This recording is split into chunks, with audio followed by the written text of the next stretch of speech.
உலகெங்கிலும் இருக்கும் ரெட்ரோ ஆன்மீகம் நேயர்கள் அனைவருக்கும் வணக்கம். நான் உங்கள் ராம்ஜி. ராகு கேது பயிற்சி இப்போ பெருமளவில் நம்ம எல்லாருமே சனி பயிற்சி, குரு பயிற்சி எல்லாம் பார்த்துட்டு வரோம். வகையில் ராகு கேதுவும் இந்த வருடம் பயிற்சி ஆகிறார்கள். என்றைக்குமே இந்த ராகு கேது அப்படிங்கிற ரெண்டு கிரகங்களும் சர்ப கிரகங்கள், அதாவது பாம்பு கிரகங்கள் என்று அழைக்கப்படுகிறது. இவர்கள் சாயா கிரகங்கள் என்று அழைக்கப்படுவார்கள். சாயா கிரகங்கள்னால் எந்த ஒரு நிழல் கிரகங்கள் மாதிரி, இவர்களுக்கென்று தனியாக ஒரு குணங்கள் கிடையாது. எந்த ஒரு இடத்துல இருக்கோ அந்த கிரகத்தினுடைய தன்மையை ஏற்றுக்கொண்டு செயல்படுபவர்கள் இந்த ராகு கேதுக்கள். கன்னிராசிக்காரர்களுக்கெல்லாம் 12ஆம் வீட்டிலே கேது, 6ஆம் வீட்டிலே ராகு. 6ஆம் வீட்டில் ராகு வரும்பொழுது என்ன ஏற்படுகிறது? ரண ருண ரோக சத்ருஸ்தானத்தில் ராகு பகவான் வருகிறார். வியாதி, கடன், கஷ்டம் போன்றவையெல்லாம் தருகின்ற இடத்திலே ராகு பகவான் வருகிறார். பொதுவாகவே 6ஆம் வீட்டிலே நண்பர்களே ராகு வருவது மிகப்பெரிய நன்மைகளை உண்டாக்கி தருகிறது. ஏனென்றால் 6ஆம் இடம் என்பது என்னன்னா சத்ரு ஜெயம் என்று குறிக்கிறார்கள். சத்ரு ஜெயம்னா எதிரிகளை வெற்றி கொள்வது. எதிர்த்து எதிரியே இல்லை, நம்பிக்கை கொள், கவலையே இல்லை. எதிர்த்து நிற்கிறோம். நான் நல்லா புரிஞ்சுக்கோங்க, ஒரு விஷயத்தில் நீங்கள் ஜெயிக்கிறீங்களா தோக்குறீங்களாங்கிறது விஷயமே கிடையாது. நீங்கள் அதை எதிர்த்து நின்னீங்களா இல்லையாங்கிறது தான் விஷயம். இந்த உலகத்திலே இந்த பிரபஞ்சம் எதை பார்க்கிறது என்றால் உங்களால் முடியும் நீங்கள் நம்புனீங்களா இல்லையாங்கிறத இந்த உலகம் பார்க்கிறது. அதுதான் முக்கியம். நீங்கள் உங்களால் கட்ஸாக நீங்கள் எதிர்த்து நிற்கிறீங்களா இல்லையா அப்படிங்கிறது. இந்த 6ஆம் வீட்டிலே வரக்கூடிய ராகு பகவான் உங்களுக்கு 1008 சங்கடங்கள், கடன்கள், பிரச்சனைகள் வந்தாலும் ஒத்த ஆள் நான் எப்படி நின்னேன் பார்த்தியா அப்படிங்கிறது தான் உங்களுடைய பெரிய விஷயம். அந்த ஆற்றலை தருகிறார். கம்பெனிக்கு போகிறேன் சார், கம்பெனிக்கு போனால் நமக்குன்னே ஒரு கேரக்டர் வருவான். நம்மளை போட்டு கொடுக்குறதே ஒரு வேலை. அவன் பிறந்ததுலேருந்து இது ஒரு சத்தியமாகவே ஏண்டா ஏங்கன்னு இப்போ என்ன போட்டு கொடுக்குறதுக்கு தான் அவங்கள அந்த மாதிரி இதுக்குன்னே ஒரு ஆளுங்க இருப்பாங்க. அப்போது அந்த போட்டு கொடுக்குறதுக்குன்னே நீங்கள் அமெரிக்காவில் போய் 34வது மாடியில் இருக்கிற கம்பெனிக்கு போனாலும் அங்கேயும் ஒரு தரப்பாக அவங்கள போட்டு கொடுக்குறதுக்கு. ஸோ கம்பெனிக்கு போனால் தான் இந்த பிரச்சனைன்னு வீட்டுக்கு வந்தீங்கன்னா வீட்டில் நமக்குன்னே வருவாங்க நம்ம சொந்தக்காரங்க. இவங்கெல்லாம் நமக்குள்ளே குட்டி கலாட்டம் பண்ணி விடுறதே இவங்களுக்கு ஒரு வேலை. ஸோ அப்போ இருக்கும்போது இது அத்தனையும் தாண்டி உங்கள் வெற்றியை மட்டுமே ஃபோக்கஸாக வச்சு நீங்கள் நடந்து போகிறீங்களே, உண்மையிலே நீங்கள் பெரிய விஷயம். உண்மையிலே பெரிய விஷயம் என்னென்னா, இது எதையும் ஒரு 3 தவளைகள் இருந்ததாம் நண்பர்களே. 3 தவளைகள். அதில் இந்த 3 தவளைகளையும் ஒரு மலையில் ஏற விட்டாங்க. ஒரு மலையில் எந்த தவளை மலையினுடைய உச்சிக்கு செல்லுகிறது என்பது தான் போட்டி. நல்லா புரிஞ்சுக்கணும். அதில் முதல் தவளை ஏறிட்டு கீழே விழுந்துருது. எல்லாம் கீழே இருக்கிறவங்களாம் என்ன சொல்கிறாங்க? ஐயோ ஏறாத, கீழே விழுந்தீங்கன்னா 10 பிசாக்கு பெறாது, என்ன ஆகும், கை காலெலாம் உடஞ்சி போயிடும், பார்த்து பத்திரம் சொல்கிறாங்க. 10 படிக்கட்டு ஏறிச்சு, கீழே விழுந்து இறங்கி வந்துடுச்சு பயந்துக்கிட்டு. அப்புறம் 2வது தவளை ஒரு 250 மீட்டர் மேலே ஏறினோடனே கீழே இருக்கிறவங்களாம் டே வேணாண்டா, அங்கே போனால் உளுந்துருவடா, வேணாண்டா, சொன்னா கேள்டான்னு கத்துறாங்க. பயந்துக்கிட்டே இறங்கி வந்துடுச்சு. இந்த 3ஆவதோ ஒரு தவளை இருந்தது பார்த்தீங்களா, அது மட்டும் விறுவிறுன்னு ஏறி மலை உச்சிக்கே போயிடுச்சு. அப்போ இருந்தவங்களாம் ஆச்சரியமாக பார்க்குறாங்க, எப்படி இந்த தவளை மேலே போச்சுன்னு. அந்த தவளை கீழே இறங்கி வந்ததுக்கப்புறம் நெறியாளர், நம்ம தம்பி மாரி நெறியாளர் கேட்குறாரு. என்ன கேட்குறாரு? இந்த போட்டியில் நீங்கள் ஜெயிச்சிங்களே, இந்த வெற்றி பற்றி நீங்கள் என்ன நினைக்கிறீங்க அப்படின்னு கேட்குறாரு. அதுக்கு அந்த தவளை சொன்னிச்சான், கேட்கல, காது கேட்கலன்னு சொன்னிச்சான். அப்புறமா தான் தெரியுமா அந்த தவளைக்கு காது கேட்காதுன்னு. 12ஆம் வீட்டில் இருக்கக்கூடிய கேது இறைவன் வழிபாட்டை நோக்கி உங்களை அழைத்து செல்கிறார். கடவுள் நம்பிக்கை. இது வரைக்கும் நான் பண்ண தப்பெல்லாம் உணர்ந்துட்டேன். எங்கள் அம்மாவை நான் அப்படி பேசியிருக்கக்கூடாது, எங்கள் அப்பாட்ட நான் கை வாங்கிட்டேன், நான் பண்ணது தப்பு, எங்கள் அண்ணனை நான் அடிச்சிட்டேன், என் மனைவியை நான் அடிச்சிட்டேன், நான் பண்ணதெல்லாம் தப்பு. சார், என்னைக்கு நீங்கள் ரியலைஸ் பண்ணிட்டீங்களோ அன்னைக்கே உங்களுக்கு இறைவன் உங்களை மன்னித்து விட்டான். நல்லா புரிஞ்சுக்கணும். சில பேர் இருக்கான், பண்ணது தப்புன்னே தெரிஞ்சாலும் கடைசி வரைக்கும் அதை ரியலைஸே பண்ண மாட்டாங்க. 12ஆம் வீட்டில் இருக்கக்கூடிய கேது ரியலைஸ் பண்ண வைப்பார். நீ பண்ண பாவம், இதெல்லாம் நீ செஞ்ச தப்பு, அதுக்கான தண்டனை தான் இதெல்லாம். உங்கள் மனசாட்சிக்கு தெரியும். நன்றாக புரிந்து கொள்ளுங்கள். உலகத்தில் வேறு யாரும் உங்களுக்கு சொல்ல வேண்டாம், உங்களுக்கு யாரும் மைண்டு வயசே கொடுக்க வேண்டாம். உங்களுடைய மனசாட்சி இருக்குது பார்த்தீங்களா, அது சொல்லும் உங்களுக்கு ஏன் இந்த தப்பு நடந்துச்சுன்னு. உங்கள் மனசாட்சி கரெக்டாக தெரியும். அன்னைக்கு பண்ணியே, அதனால தான் உனக்கு இந்த கதி அப்படிங்கிறத மற்றவன் சொல்லி கேட்ட மாட்டான். உங்கள் மனசாட்சி கரெக்டாக சொல்லும். யாரையுமே சொற்களால் துன்புறுத்தி விடாதீர்கள். சொற்களால் நம்ம துன்புறுத்தி விட்டோமே என்றால் அதுக்கு பின்னாடியே கேது 12ல் அவனை துன்புறுத்தினில்ல, இந்த வச்சுக்கொண்டு உங்களை துன்புறுத்திட்டு போவார். ஸோ அப்போ 12ஆம் வீட்டு கேது இறை வழிபாட்டுக்கு உங்களை அழைத்து செல்கிறார். நீங்கள் பண்ண வேண்டியதெல்லாம், யாரையாவது ஹட் பண்ணியிருந்தீங்கன்னா அவங்கள்ட்ட போய்ட்டு ஒரு ஐ லவ் யூ சொல்லி சேர்ந்துக்கோங்க. I love you, I'm sorry. கேதுவுக்கு இன்ஸ்டீட் ஆஃப் கேதுவுக்கு பூஜை பண்ணுற நேரத்தை விட்டுட்டு யாரை நீங்கள் ஹட் பண்ணீங்கன்னு உங்கள் மனசில் தெரியும், அவங்கள்ட்டலாம் போய் தெரியாமல் பண்ணிட்டேன் ஐம் சாரின்னு சொல்லிவிடுங்க. கேது உங்களை ஒன்றுமே பண்ண மாட்டார். 6ஆம் வீட்டு ராகு உங்களுக்கு நிறைய தடைகளை கொடுத்து ஜெயிக்க வைக்கிறார். ஒன்றே ஒன்று புரிஞ்சுக்கோங்க, இந்த 1.5 வருடமும் காதுகளை மூடிக்கொள்ளுங்கள். இதான் என்னுடைய கைண்ட் அட்வைஸ்.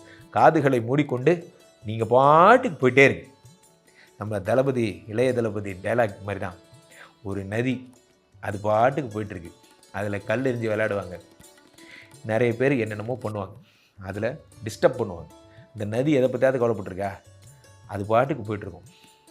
தனக்கான கரைகள் என்னங்கிறத அந்த நதி தான் முடிவு பண்ணும். நதி எந்த பக்கம் போகணுன்னு நம்ம முடிவு பண்ணக்கூடாது, நதி போகிற பக்கம் நீங்கள் போய்க்கணும். அந்த மாதிரி தான் நீங்கள் பாட்டுக்கு போயிட்டே இருங்க, உங்கள் பின்னாடி கூட்டம் தன்னால் வரும். யாராவது ஒரு இடத்துல போட்டு நதி நதி பூரூர் கார்டனில் எங்கள் வீட்டுக்குள்ளே வந்துட்டு வெளியே போனால் நதி வரவா போகுது, நதி எந்த ரூட்டில் போகுதுங்கிறத நதி தான் டிசைட் பண்ணும். அந்த மாதிரி நீங்கள் எங்கே போகணுங்கிறத நீங்கள் டிசைட் பண்ணுங்கள். இன்னொருத்தர் சொல்கிறதுக்காகலாம் கேட்காதீங்க. 6ஆம் வீட்டு ராகு இந்த தெளிவை உங்களுக்கு கொடுத்துருவார். இந்த தெளிவு வந்துருச்சுன்னா நீங்கள் ஜெயிச்சிட்டிங்க. எவன் சொல்கிறதையுமே கேட்கலன்னா நீங்கள் ஜெயிச்சிருவீங்க. காரணம் என்னென்னா நீங்கள் கரெக்டாக இருக்கீங்க. அதனால தான் யார் சொல்கிறதையும் கேட்க மாட்டேங்கிறீங்க. இன்றைக்கி சாட்டர்டே நைட்டு நோ, இன்றைக்கி சண்டே படத்துக்குள்ள ஒன்று வேலை மேலே இருக்கணும், இல்லை வேறு மேலே இருக்கணும்னு பழைய பாலிசி. அதெல்லாம் இப்போது ஒன்று வேலை மேலே இருக்கணும், இல்லைனாலும் வேலை மேலே தான் இருக்கணும். சரியா? அதை மட்டும் மைண்டில் வச்சுக்கோங்க. எப்பயும் வேலையிலே இருங்க, வேறு எதை பற்றி யோசிக்காதீங்க. கன்னிராசிக்கு 6வது வீட்டு கும்பராசியில் தான் ராகு பெயர்ச்சி. ஏற்கனவே சொல்லியிருந்த மாதிரி 6, 8, 10, 12ஆம் இடம் துர்ஸ்தானம். அது ராசிக்கு 6வது வீடாக இருந்தாலும் சரி, லக்னத்துக்கு 6வது வீடாக இருந்தாலும் சரி ஆகாது. இருந்திருந்தாலும் ராகுவோடைய பெயர்ச்சி பார்த்தீங்கன்னா சனி பகவான் வீட்டில் பயங்கள் உங்களுக்கு அதிகமாக இருக்கும். 2024 வரைக்கும் பட்ட துன்பங்கள், இன்னல்கள், இடைஞ்சூறுகளை அதிகமாக சந்திச்சிருந்த கன்னிராசியுடைய அன்பர்களுக்கு ராகு கேது பெயர்ச்சி தனக்கு ஏதாவது ஒன்று ஆயிடுமோ, தனக்கு நோயினால் தனக்கு ஏதாவது ஒரு பிரச்சனைகள் ஆயிடுமோ அப்படின்னு சொல்லக்கூடிய பயங்கள் உங்களுக்கு அதிகமாக இருக்கும். ராகுன்னாவே பயங்காற்றவர் தான். பயப்படுவீங்க, நோய்க்கு தான் பயப்படுவீங்க, விரயமாகும், நோய்க்கு தான் விரயம் பண்ணுவீங்க. சம்பாரிச்சதை எல்லாத்தையும் இந்த நோய்களுக்கே போக உங்களுக்கு நேரம் கரெக்டாக இருக்கக்கூடிய தருணம் உண்டு. இருந்திருந்தாலும் படிக்கக்கூடிய குழந்தைங்க ரொம்ப கவனிப்பாக படிக்கணும். கல்யாணம் காட்சிகள் நடக்கக்கூடிய தன்மை உடையவங்க முறையான அமைப்பில் பரிகாரங்கள் செஞ்சு, நாக பிரதிஷ்டைகள் முறையாக செஞ்சு, நல்ல ஜோதிடரை நாடி இந்த பிரதிஷ்டையை பண்ணிட்டு பண்ணால் நல்லது. ஏன்னா இருதாரத்து தோஷம் கன்னிராசிக்கு நிறையாவே இருக்குது. திருமணம் பண்ண ஒரு 6 வருஷம் 5 வருஷத்தில் பிரிஞ்சு போகிறது, இல்லை கணவனுக்கு ஏதாவது ஒரு இடையூறல் வருது, உங்கள் மேலே இரிட்டேட் ஆகுறது, உங்கள் மேலே சந்தேகப்படுறது, கன்னிராசி பெண்கள் மேலே, இதெல்லாம் உங்களுக்கு நிறையாவே உண்டு. உத்தம புதல்விங்க கன்னிராசிக்காரங்க, பாசத்துக்கு அதிபதியானவங்க. நிறையா டாக்டர்ஸு, நர்ஸு, இந்த டீச்சரு, பால்வாடி டீச்சரு, ஸ்கூல் சம்மந்தப்பட்டது இதுக்கெல்லாமே இருக்கும். சார்ட்டர்ட் அக்கௌண்ட் ஆகணும்னு வெறி, பேங்க்கில் வேலை கிடைக்குங்கிற வெறிலாம் உங்களுக்கு நிறையா இருக்கும். அப்படி படிக்கக்கூடிய பிள்ளைங்களுக்கு இந்த 2025 ஒரு பக்கம் யோகம்தான். ராசிக்கு 7வது வீட்டில் மீன ராசியில் சனி பகவானுடைய பெயர்ச்சி, குரு பகவானுடைய வீடு தான் மீன ராசி. அப்போ அது ஒரு பக்கம் உங்களுக்கு யோகத்தை கொடுக்குது. அதனால் இந்த வருஷம் உங்களுக்கு பொன்னான நாள் தான். நல்ல ஒரு தருணம், நல்ல ஒரு அமைப்பெல்லாம் வரக்கூடிய நேரங்காலங்கள்லாம் உண்டு. மாற்றங்கள் ஏற்படும். மகத்தான செய்திகள்லாம் நீங்கள் இந்த வருஷம் தான் யூட்டிலைஸ் பண்ணிக்கணும், பயன்படுத்திக்கணும். காற்றுள்ள போதே தூத்திக்கள்னு சொல்லக்கூடிய தன்மைக்கு ஏற்ற மாதிரி நீங்கள் வாழ்ந்துட்டு வந்தீங்கன்னா கன்னிராசிக்காரங்களுக்கு ஒன்றும் பயம் கிடையாது. ஆனால் ஒரு சின்ன புள்ளி இருக்குது. ஆணாக இருந்தாலும் பெண்ணாக இருந்தாலும் கன்னிராசிக்காரங்களுக்கு உடல் நோய் வரும், குடல் நோய் வரும், சர்ஜரி வரும்னு சொல்கிற பார்த்தீங்களா. ஒரு குடல் சம்மந்தப்பட்டது, ஹார்ட்டு சம்மந்தப்பட்டது, இந்த கணையம் சம்மந்தப்பட்டது, ரெண்டாவது கர்ப்பப்பை சம்மந்தப்பட்டதெல்லாம் லேடிஸ்க்கு வரும். பயப்படாதீங்க. தண்ணி நிறையா குடிங்க, இளநீ குடிங்க. சாப்பாட்டுக்கு நைட்டுக்கு சாப்பாடு வடித்து காலையில் கஞ்சி போட்டு அதில் கொஞ்சம் உப்பு தயிர் போட்டு குடிங்க. வயிறை சுத்தமாக வச்சுக்கோங்க. தண்ணி எண்ணெய் வயிற்றில் நல்லா தடவுனீங்கன்னா குடல் நோய் வராது. நோய்க்கு தான் நீங்கள் வந்து கன்னிராசிக்காரங்க பொதுவாகவே பயப்படணும். வேறு எதுக்கும் பயப்பட மாட்டீங்க. சொத்து சுகம் எல்லாம் நல்லபடியாகவே நடக்கும். ஜாதகத்தில் ராகு பகவான் கெட்டு போச்சுன்னா வீணான விரயத்தை கொடுக்கும். சனி பகவானுடைய குணாதிசைகள் அப்படியே ராகுக்கு இருக்கும். இன்பத்தையே அள்ளி கொடுக்கும். கடைசியில் தரட்டி கேட்டால் விட்டு கொடுத்துரும். பல பிரச்சனைகளை உள்ளடக்கி வீணான விவாதத்தில், வீணான வம்பு தும்பு வழக்கில் சந்திக்க வைக்கக்கூடியது ராகு தான். ஒரு மனுஷனுடைய, ஒரு வீட்டுடைய பொருளை அபகரிக்கிறதும், ஒரு மனுஷனை கொலை களவு ஒரு குடும்பத்துக்கு செய்கிறதும் ராகு தான். புத்திசாலித்தனமாக தெளிவாக நடந்துக்கிட்டு போகணும். நான் சொல்லக்கூடிய இந்த சின்ன ஸ்லோகத்தை சொன்னீங்கன்னா, ராகு கேதுவுடைய பெயர்ச்சி உங்கள் 12 ராசிக்காரர்களுக்கும் ஒரு தனிப்பட்ட ஒரு மேன்மை அடையக்கூடிய ஒரு தருணம் இருக்கும். அந்த மந்திரத்தை சொல்கிறேன்.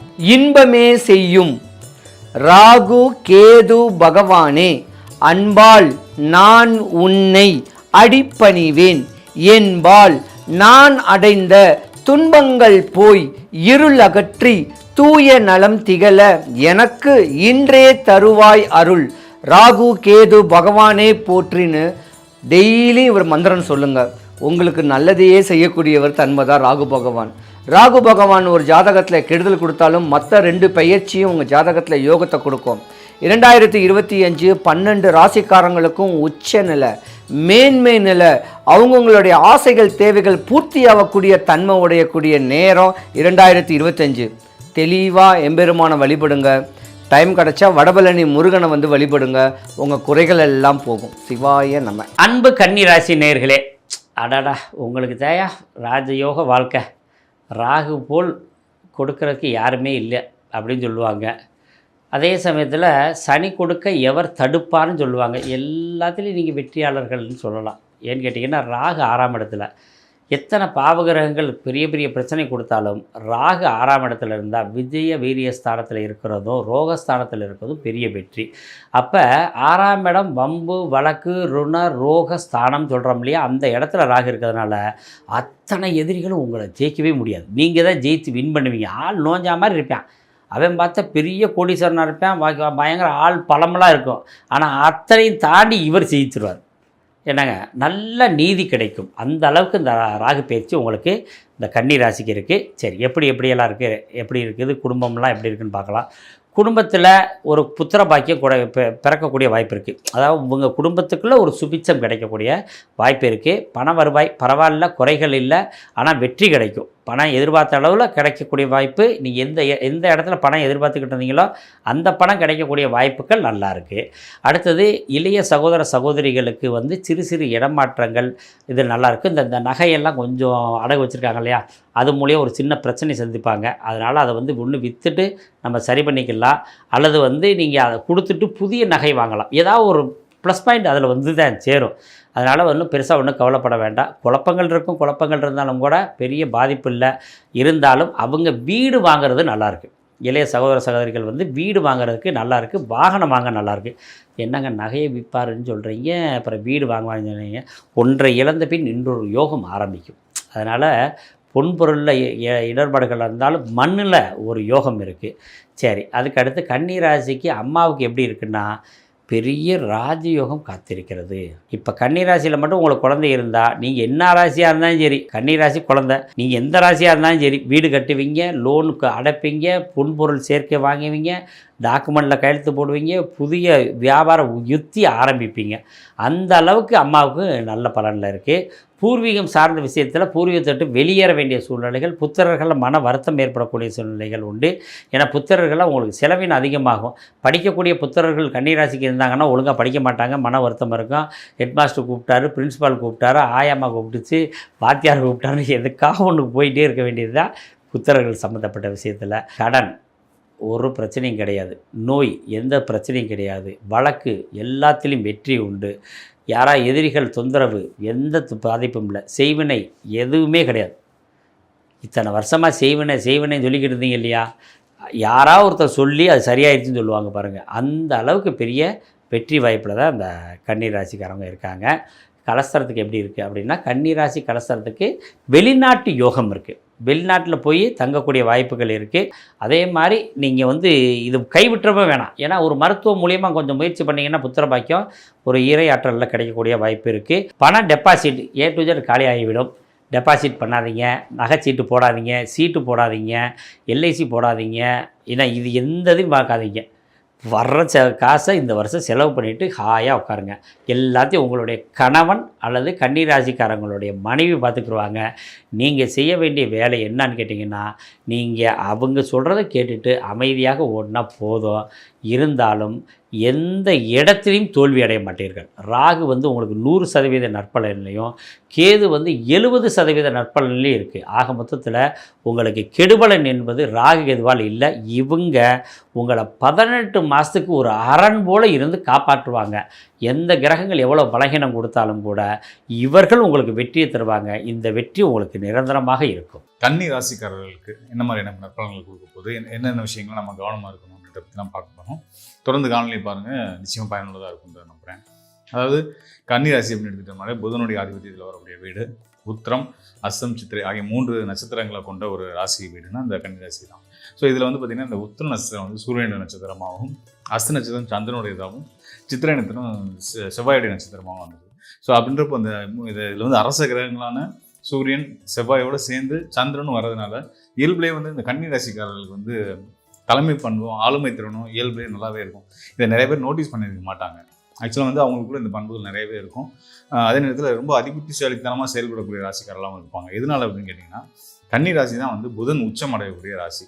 புதன் வந்து உச்சம் அப்படின்னா புதன் தான் புத்திகாரன் உச்சம் அடைகிறார் அப்படின்னாலே வந்து அது ஒரு சிறப்பான ஒரு அம்சம் தான். ஸோ அப்படிப்பட்ட புதனுக்கு உச்ச வீட வரக்கூடிய இந்த கன்னி ராசி காலபுருஷனுக்கு 6ஆம் வீடாக வரும். காலபுருஷத்தின்படி 6ஆம் இடத்துக்குரிய ராசியாக வர்றதுனால இயல்புலேயே இவங்களுக்குமே வந்து பார்த்திங்கன்னா வந்து போட்டி மனப்பான்மை, அதாவது ஆரோக்கியமான விஷயங்கள் நமக்கு இவங்களுக்கு வந்து ஒரு போட்டின்னு ஒன்று இருந்தால் தான் அவங்களோட வாழ்க்கையில் வந்து அடுத்தடுத்த கட்டங்களுக்கு நகர முடியும். அதனால் கன்னி ராசிக்காரர்களுக்கு நான் பொதுவாகவே சொல்கிற விஷயம் வந்து என்னன்னு கேட்டிங்கன்னா, உங்களுக்கு நீங்கள் ஒரு இலக்கை நிர்ணயிச்சுக்கோங்க. ஒரு போட்டியாளரை வச்சுக்கோங்க. அவர் யாராக வேணாலும் இருக்கலாம், உலகத்துக்குள்ள எந்த மூலையில் கூட இருக்கலாம். ஆனால் இவர் தான் என்னோட காம்படிட்டர் அப்படின்னு பிக் பண்ணிட்டீங்கன்னா நீங்கள் அவங்கள ஜெயிக்கிறதுக்காக ஓடுவீங்க. அவங்கள ஜெயிக்கிறதுக்காக ஓடும்போது வாழ்க்கையில் வெற்றி அடைவீங்க அப்படின்னு வந்து நம்ம கன்னி ராசிக்காரர்களுக்கு பொதுவாகவே சொல்கிறது உண்டு. ஸோ அந்தளவுக்கு சிறப்பு பண்புகள் கொண்ட நல்ல பண்புகள் கொண்ட ராசிக்காரர்களாக கன்னி ராசிக்காரர்கள் இருக்காங்க. ஸோ இது மாதிரி ஒரு சிறப்பு பண்புகளை கொண்ட இந்த ராசிக்காரர்களான இந்த கன்னி ராசிக்காரர்களுக்கு ராகு கேதுவோட நிலை மற்றும் வந்து ஏன்னா அதோட தொடர்புடைய ராகு கேதுவோட தொடர்புடைய சனி குரு உங்களோட நிலைகள்லாம் என்னவா இருக்குது, அதை வச்சு தான் இந்த ஆண்டு உங்களுக்கு நற்பலன்கள் கிடைக்க போகுது. அதை நம்ம தெளிவாக பார்க்க போகிறோம். அதாவது பார்த்திங்கன்னா, இப்போ நிலைக்கு ராகு எங்கே இருந்துட்டு இருக்காருன்னா, ராசிக்கு 7ஆம் இடத்துல இருந்துட்டு இருக்கக்கூடிய ராகு ஏப்ரல் 26ஆம் தேதிக்கு மேலே பயிற்சியாகி ராசிக்கு 6ஆம் இடமான ருணரோக சத்ருஸ்தானம்னு சொல்லக்கூடிய கும்பராசிக்கு வரப்போகிறாரு. ஆல்ரெடி கும்பராசி அதிபதியான சனி பகவான் அங்கேயே இருந்துட்டு இருக்காரு. 6ஆம் இடத்துல சனி ராகு கேது மாதிரி அசுபகரங்கள் இருக்கிறது ஒரு நல்ல விஷயமா தான் நம்ம பார்க்க வேண்டியது இருக்குது. ஸோ ராகுவும் அங்கே வந்து சேர்றது வந்து இன்னொரு சிறப்பான விஷயம்தான். இன்னொரு நல்ல விஷயம் என்னன்னு கேட்டிங்கன்னா, ராகு பயிற்சியாக அதே நல்லா அதற்கு எப்பயுமே எதிர்நிலை இருக்கக்கூடிய கேது வந்து உங்கள் ராசி ஜென்ம ராசியிலிருந்து பயிற்சியாகி ராசிக்கு 12ஆம் இடமான சிம்ம ராசிக்கு போகக்கூடாது. அதுவுமே வந்து ஒரு சிறப்பு தான். சர்பதோஷங்கள் விலகுதுன்ற மாதிரி நம்ம எடுத்துக்கலாம். அதுபோக 6ஆம் இடத்துக்கு வர்றதுனால ராகுவால் யோகமுன்றதை எடுத்துக்கலாம். 12ஆம் இடத்துக்கு கேதுவும் உங்களுக்கு வந்து ஆதாயமான பயணங்களை கொடுக்குன்றதை நம்ம தெரிஞ்சுக்க முடியும். ஸோ இப்படி ராகு கேது நல்ல கிரகங்கள் வந்து உங்களுக்கு நல்ல பலனாக கொடுக்க தயாராகிட்டாங்க. அதை நீங்கள் வந்து பயன்படுத்திக்க வேண்டியது உங்கள் கையில் தான் இருக்குது. அது மட்டும் இல்லாமல் நான் சொன்னாலே இந்த 6ஆம் இடத்துல இருக்கக்கூடிய சனி பகவான் வந்து உங்கள் ராசிக்கு 5ஆம் இடம் மற்றும் 6ஆம் இடத்துக்கு அதிபதியாக வர்றாரு. அதாவது யோகஸ்தானம் மற்றும் வந்து ருணரோக சதுர்ஸ்தானத்துக்கு அதிபதியாக வர்றாரு. அப்படின்னும் போது வந்து இந்த 2 ஆதிபத்தியம் வர்ற இடத்துல வந்து ஒரு நல்ல ஆதிபத்தியம் எதுவோ அதோட பலன்கள் தான் வந்து உங்களுக்கு அதிகமாக கொடுப்பாங்க. அந்த வகையில் 6ஆம் இடத்துல இருக்கக்கூடிய சனி பகவானும் உங்களுக்கு கிடைக்க வேண்டிய உங்கள் வாழ்க்கையில் நீங்கள் அடைய வேண்டிய இலக்குகளை அடைகிறதுக்கான ஒரு வாய்ப்புகளை ஏற்படுத்தக்கூடிய ஒரு நிலையில தான் இந்த சனி பகவான் இருந்துகிட்டு இருக்காரு. அதாவது மார்ச் 29ஆம் தேதி சனி பயிற்சி இருக்குன்னு சொல்லிட்டு வந்துட்டு இருக்கோம் இல்லையா, அது வந்து பார்த்தீங்கன்னா திருக்கணித முறையில் சொல்லக்கூடிய ஒரு பஞ்சாங்க கணிதப்படி சொல்லக்கூடிய ஒரு முறை. வாக்கிய கணித பஞ்சாங்கத்தின்படி ஓராண்டுக்கு இங்கே தான் தொடர போகிறாரு. இன்னும் சொல்ல போனால் ஓராண்டு தாண்டியுமே சனி வந்து உங்களுக்கு 6ஆம் இடத்துல தான் இருக்க போகிறாரு. ஸோ இந்த வாக்கிய கணித முறைப்படி தான் நம்ம பலன் சொல்லி வந்துட்டுருக்கோம். அந்த வகையில் வந்து சனியுடைய நிலை 6ஆம் இடத்துலேயே தொடரவும் 6ஆம் இடத்துல ராகு வந்து சேர்றதுன்றது வந்து ரொம்ப சிறப்பான ஒரு விஷயம்தான். ஏன்னா சனியை போல தான் ராகு வேலை செய்யும். அப்போ ராகு வந்து பார்த்திங்கன்னா அதோட இயல்பு என்னன்னு அதோட சேரக்கூடிய கிரகங்களோட பலன்களை எடுத்து அது கொடுக்கக்கூடிய காரகத்துவங்களை எடுத்து அந்த ராகுவே கொடுக்கும். இப்போ வந்து சுக்கிரனோட செய்யுதுன்னா சுகபோகத்தை வந்து அள்ளி வாங்கக்கூடிய ஒரு நிலையில் ராகு வந்துடும். அதுபோல் குருவோட செய்யுதுன்னா பொருளாதார முன்னேற்றங்களை ஏற்படுத்தும். நான் இதை பற்றி உங்களுக்கு விரிவாக அடுத்து சொல்கிறேன். அதாவது இந்த ஏப்ரல் 26 பயிற்சியாக வரக்கூடிய ராகு 6ஆம் இடத்துக்கு வர்றாரு, ருணரோக சத்துருஸ்தானத்துக்கு வர்றாரு. இந்த வகையிலலாம் உங்களுக்கு அதாவது நோய், எதிரி, கடன் இந்த விஷயங்கள்லாம் இருக்கக்கூடிய பிரச்சனைகள்லாம் நீங்கி உங்கள் எதிர்கால வளர்ச்சிக்காக நீ இருக்கக்கூடிய ஒவ்வொரு ஸ்டெப்லையும் உங்களுக்கு வந்து உறுதுணையாக இருக்கக்கூடிய நிலையில் ராகு வந்துடுறாரு. ராகு பயிற்சியான சரியாக 15 நாளில் மே 11ஆம் தேதி குரு பயிற்சியாகி உங்கள் ராசிக்கு 9ஆம் இடத்துல இருந்து திரிகோணஸ்தானமான 9ஆம் இடத்துல இருந்துட்டு இருக்கக்கூடிய குரு பகவான் வந்து ராசிக்கு 10ஆம் இடம் தொழில் ஸ்தானத்துக்கு வரப்போறாரு. 10ஆம் இடத்து தொழில் ஸ்தானத்துக்கு குரு வந்து பார்த்தீங்கன்னா உங்களுக்கு 6ஆம் இடத்துல இருக்கக்கூடிய சனிக்கும் ராகுக்கும் தன்னோட 9வது பார்வையை கொடுக்க போறாரு. குருவுடைய இந்த 9ஆம் பார்வை அப்படின்றது வந்து குருவுடைய பார்வை எப்பவுமே வந்து சுபத்துவமானது தான். குரு முழு சுபர் அப்படின்றதுனால அவரோட பார்வையை அதோட அவர் இருக்க இடத்த விட அவர் பார்க்கக்கூடிய ஸ்தானங்களுக்கு அவரோட வந்து அவரோட பார்வை வந்து நல்ல பலன்களை கொடுக்குன்ற சொல்லுவாங்க. ஸோ அந்த அடிப்படையில் உங்களுடைய ருணரோக சத்துருஸ்தானமான 6ஆம் இடத்துல இருக்கக்கூடிய அசுபர்களான சனிக்கும் ராகுக்கும் குருவுடைய பார்வை கிடைக்குது. ஸோ இந்த தொடர்பு மூலிமா என்ன நல்ல விஷயங்கள் இருக்கும் அப்படின்னா 6ஆம் இடம் ருணரோக சத்துருஸ்தானம் மட்டும் இல்லை, உங்களோட சர்வீஸை பற்றி சொல்லக்கூடியது தான். உங்களை நீங்கள் செய்யக்கூடிய செயல்களை பற்றி சொல்லக்கூடியது தான். உங்கள் செயல்களை செய்யக்கூடிய இடத்துல இருக்கக்கூடிய சனியும் ராகும் இயல்பாகவே உங்களுக்கு வெற்றிக்கு உதவுற இடத்துல இருக்கும் பட்சத்தில் தொழில் ஸ்தானத்தில் இருந்து உங்களுக்கு குருவுடைய பார்வையும் கிடைக்கும் போது உங்கள் செயல்கள்னால உங்களுடைய சேவைகள்னால நீங்கள் உங்களுக்கு கிடைச்சிருக்கக்கூடிய வேலையிலையும் சரி உங்களுடைய தனிப்பட்ட வாழ்க்கையிலையும் சரி நீங்கள் செய்கிற ஒவ்வொரு செயல்களும் உங்களுக்கு யோக பலனை கொடுத்து அதில் ஆதாயத்தை கொடுக்கக்கூடிய ஒரு அருமையான காலகட்டமாக இந்த நிலை இருந்துகிட்டு இருக்கு, இந்த குரு சனி ராகுவோட நிலை. அதாவது உங்களுடைய இன்னொரு சிறப்பு என்னன்னு கேட்டிங்கன்னா உங்கள் ராசிக்கு தனஸ்தானத்துக்கும் பாக்கியஸ்தானத்துக்கும் அதிபதியான சுக்கிரன் வந்து இப்போ வந்து உங்கள் ராசிக்கு 7ஆம் இடத்துக்கு வந்துட்டார். சுக்கிரன் தான் சுபிச்சக்காரன்னு சொல்லுவாங்க. சுக்கிரனோட மகாலட்சுமியோட அம்சமாக நம்ம வந்து சுக்கிரனை பார்த்துட்டு இருக்கோம். ஸோ சுக்கிரனும் வந்து ஒரு குருவை போல, அதாவது வியாழனை போல ஒரு சுபகிரகம் தான், அவரும் ஒரு குரு தான். ஸோ அந்த வகையில் குரு உங்கள் ராசிக்கு பாக்கியத்தை செய்யக்கூடிய அசுர குருவான சுக்கிரன் ராசிக்கு 7ஆம் இடத்துல இருந்து, அதாவது மீன ராசியிலிருந்து மே 31 வரைக்கும் உங்களுக்கான யோக பலன்களை கொடுக்க போறாரு. அதுக்கப்புறமே அவரோட நிலை வந்து 8ஆம் இடத்துக்கு வந்தாலும் நல்ல யோக பலன்களை நிச்சயமாக தொடர்ந்து கொடுத்துட்டு வந்துட்டு இருப்பார். வரிசையாக சுக்கிரனோட நிலை உங்களுக்கு ஆதாயத்தை செய்யக்கூடிய அந்த யோகரான சுக்கிரனோட நிலை வந்து ரொம்ப சிறப்பாக இருந்துருக்கனால அடுத்தடுத்து சுக்கிரனுடைய நகர்வுகள் சிறப்பாக இருந்துருக்கும். கண்டிப்பான முறையில் இப்போ வந்து மே 31 வரைக்கும் ரொம்ப அருமையாக இருந்துட்டு இருக்குன்றதை நம்ம தெரிஞ்சுக்கலாம். அது மட்டும் இல்லாமல் முன்னாடியே சொன்ன மாதிரி உங்களுக்கு தொழில் சார்ந்து உங்களுடைய வரக்கூடிய தொழில் சார்ந்து வரக்கூடிய மாற்றங்கள், வீடு, அலுவலகம் இதெல்லாம் மாற்றக்கூடிய அமைப்புகள் வந்துச்சுன்னா தாராளமாக நீங்கள் வந்து அக்செப்ட் பண்ணலாம். அது மூலிமா நல்ல வளர்ச்சியும் ஆதாயங்கள் தான் உங்களுக்கு கிடைக்க போகுது. ஒரு கோச்சார நிலைகள்னு எடுத்துக்கிட்டோம்னா கன்னி ராசிக்காரர்களுக்கு சனியோ ராகுவோ வேறு எந்த ஒரு கிரகங்களோ தீமை செய்கிற நிலை இல்லை. இன்னும் சொல்ல போனால் சனி ராகுமே முழு பெரிய அசுபர்களான சனியும் ராகுமே உங்களுக்கு வந்து முழு யோகத்தை செய்கிற நிலையில தான் இந்த கோச்சார நிலை இருந்துகிட்டு இருக்கு. அதனால இந்த காலம் உங்களுக்கு வந்து ஒரு பொன்னான காலம் அப்படின்றதுல எல்லோரும் சந்தேகம் வேண்டாம். அது மட்டும் இல்லாமல் உங்களோட தனிப்பட்ட ஜாதகத்தின் அடிப்படையில் உங்களுடைய லக்னம் என்ன, லக்னாதிபதி எங்கே இருக்காரு, லக்னத்துக்கு சனி ராகு கேதுலாம் யாராக வராங்க, பகையாக வராங்களா, நட்பாக வராங்களா, இந்த விஷயங்களெல்லாம் அனலைஸ் பண்ணணும். அது போக வந்து தசாநாதன் இப்போ உங்களுக்கு நடந்துட்டு இருக்கக்கூடிய தசா புத்தி என்ன தசா புத்தி நடந்துகிட்டு இருக்கு, அந்த தசாவுக்குரிய கிரகங்கள் வந்து உங்களுக்கு நட்பா பகையா இதெல்லாம் பார்க்கணும். இதோட நிலைகள்லாம் பார்த்து கோச்சார அடிப்படையில் உங்களுக்கு வந்து கம்ப்ளீட்டாக 100% நல்ல பலன்கள் அப்படின்னு நம்ம சொல்லிடுறோம். அதுபோக உங்களோட தனிப்பட்ட ஜாதகத்துக்கும் முழுமையாக பெரிய பங்கு இருக்குது. ஸோ அதையும் ஆய்வு பண்ணி ரெண்டையும் கலந்து சொல்லக்கூடிய பலன்கள் இன்னும் சரியான பலன்களாக கிடைக்கும். உங்களுக்கான எதிர்காலத்தை திட்டமிட ஒரு வசதியாக இருக்கும். அப்படி உங்களுடைய சுயஜாத ஆய்வு தேவைப்படுறவங்க இந்த டிஸ்பிளேல இருக்கக்கூடிய என்னுடைய எண்ணுக்கு தொடர்பு கொள்ளுங்க. நிச்சயமாக உங்களுக்கு ஒரு தெளிவான ஒரு வழிகாட்டுதல் நம்ம கொடுக்க முடியும் அப்படின்னு தெரிவிச்சுக்கிறேன். மீண்டும் ஒரு நல்ல நிகழ்ச்சியை சந்திப்போம் நண்பர்களே. நன்றி, வணக்கம்.